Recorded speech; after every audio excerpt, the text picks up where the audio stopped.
ഇന്ന് നമുക്ക് സിമ്പിളായിട്ട് വെണ്ടയ്ക്ക ഒരു ഫ്രൈ പോലെ ആക്കിയെടുക്കാം. അപ്പോൾ അതിന് വേണ്ടിയിട്ട് നമുക്ക് ചോറിന് ഉള്ളതാണ് ഞാൻ കാണിക്കണേ, അതുകൊണ്ട് ഞാൻ ഗരം മസാല ചേർത്തിട്ടില്ല. ചപ്പാത്തിക്ക് ഡ്രൈ ആയിട്ട് ഇതുപോലെ ഒരു വെണ്ടയ്ക്ക സബ്ജി പോലെയൊക്കെ ചെയ്തെടുക്കണവരാണെങ്കിൽ എക്സ്ട്രാ ആയിട്ട് 1 ടീസ്പൂൺ ഗരം മസാല ചേർക്കുക. തീ ഓഫ് ചെയ്തതിന് ശേഷം ഒരു അരമുറി നാരങ്ങ നീരും കൂടിയിട്ട് ചേർക്കുക കേട്ടോ. അപ്പോൾ ചപ്പാത്തിക്ക് നല്ല സ്വാദാണ്. ഞാനിപ്പോൾ നാരങ്ങ നീരും ഗരം മസാലയും ഒഴിവാക്കിയിട്ടുണ്ട്, കാരണം ഞാനിവിടെ ഊണിന് വേണ്ടിയിട്ടാണ് ഇത് ചെയ്യണത്. 3/4 കിലോ വെണ്ടയ്ക്കയാണ് എടുത്തിരിക്കുന്നത്. വെണ്ടയ്ക്ക നന്നായിട്ട് 2-3 തവണ കഴുകി അത് പറ്റുമെങ്കിൽ നല്ലൊരു തുണിയിൽ തുടച്ചെടുക്കാം, അല്ലെങ്കിൽ ഫാനിൻ്റെ ചുവട്ടിൽ വെച്ചിട്ട് മുഴുവനായിട്ട് ഡ്രൈ ആയിട്ട് എടുക്കണം കേട്ടോ. വെള്ളമയം ഉണ്ടാകാൻ വേണ്ടിയിട്ട് പാടില്ല. ഇനി ഇതിലേക്ക് നമ്മളൊരു മസാല ചേർക്കുകയാണ്. മസാല എന്ന് വെച്ചാൽ 2 വറ്റൽമുളകും 1/2 ടേബിൾ സ്പൂൺ അളവിൽ മുഴുവൻ മല്ലിയും കൂടിയിട്ട് ചതച്ചെടുത്തത്. ഇത് കൂടാതെ മല്ലിപ്പൊടിയായിട്ടും മുളക് പൊടിയായിട്ടും നമ്മൾ ചേർക്കുന്നുണ്ട്. ഇതിങ്ങനെ ഇടയ്ക്ക് ഇങ്ങനെ ഒരു മല്ലിയുടെ കഷ്ണങ്ങൾ ചെറുതായിട്ട് തരിതരയായിട്ട് കടിക്കാൻ കിട്ടുന്നത് ഒരു സ്വാദാണ്. അതിന് വേണ്ടിയിട്ടാണ് അങ്ങനെ ചെയ്തിരിക്കണേ. ഇതിലേക്ക് തന്നെയാണ് കേട്ടോ നമ്മളെല്ലാം ചേർക്കണത്. 2 സവാള ചെറുതാക്കി അരിഞ്ഞതും 2 പച്ചമുളക് നെടുകെ കീറിയതും കൂടിയിട്ട് ചേർത്തിട്ടുണ്ട്. 3/4 ടീസ്പൂൺ മഞ്ഞൾപ്പൊടി ചേർത്തിട്ടുണ്ട്.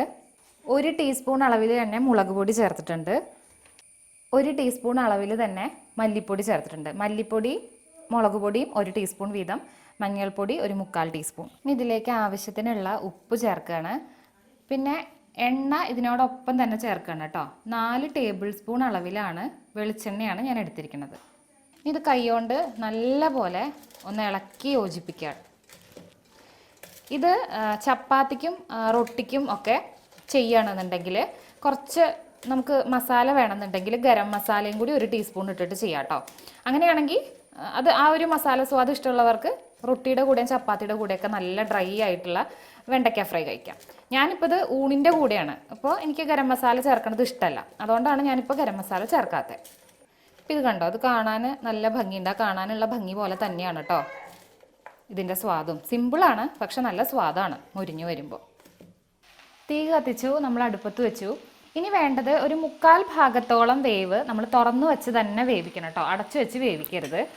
ഇടയിൽ ഒന്ന് ഇളക്കി കൊടുക്കുക മാത്രം ചെയ്യുക. വെളിച്ചെണ്ണ ഉള്ളതുകൊണ്ട് അങ്ങനെ വേഗം അടി പിടിക്കൊന്നുമില്ല, എങ്കിലും ഇടയ്ക്കൊന്ന് ഇളക്കി കൊടുക്കുക. അങ്ങനെ തുറന്നു വെച്ച് ഇതിനൊരു പകുതി 3/4 ഭാഗം വേവാവട്ടെ. അങ്ങനെ വെണ്ടയ്ക്ക 3/4 ഭാഗത്തോളം വെന്ത് കഴിഞ്ഞിട്ടുണ്ട്. കണ്ടോ, ഞാൻ ഒട്ടും വെള്ളം തളിച്ച് കൊടുക്കുക പോലും ചെയ്തിട്ടില്ല കേട്ടോ. തുറന്നു വെച്ചിട്ട് കുറച്ച് ക്ഷമയോട് കൂടിയിട്ട് വേണം.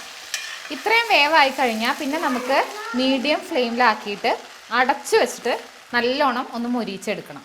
അങ്ങനെ വെണ്ടയ്ക്ക അത്യാവശ്യം നല്ലോണം മൊരിഞ്ഞിട്ടുണ്ട്. നല്ല ഫ്രൈ ചെയ്ത് എന്താ പറയുക ക്രിസ്പി ആയിട്ട് എടുക്കണം എന്നുള്ളവർക്ക് ഇനിയും ഇതുപോലെ മൊരിച്ചെടുക്കാം കേട്ടോ.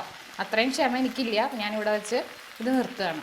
ഇതാണ് ഇതുപോലെ മുഴുവൻ മരിയൊക്കെ ഇട്ടിട്ട് ചെയ്ത് നോക്കാത്തവർ ചെയ്ത് നോക്കിക്കോളൂ. ഞാൻ തീ ഓഫ് ചെയ്യാണ്. ചോറിൻ്റെ കൂടെ തൈരും ചോറും കഴിക്കുമ്പോൾ നല്ലൊരു കോമ്പിനേഷനാണ്. എല്ലാവരും ഉണ്ടാക്കി നോക്കുക. ഇത്രയൊരു വെണ്ടയ്ക്ക കുറച്ചൊരു ബൗളിൽ ഇത്തിരി നല്ല പുളിയില്ലാത്ത കട്ട തൈര്, ഒരു കഷ്ണം കടുമാങ്ങ, അത് മാത്രം മതി ഊണയിക്കാനായിട്ട്. ഉണ്ടാക്കി നോക്കുക. അഭിപ്രായങ്ങൾ കമൻസിൽ അറിയിക്കുക. ഇതുപോലുള്ള പുതിയ വിഭവങ്ങളുമായിട്ട് വീണ്ടും കാണാം.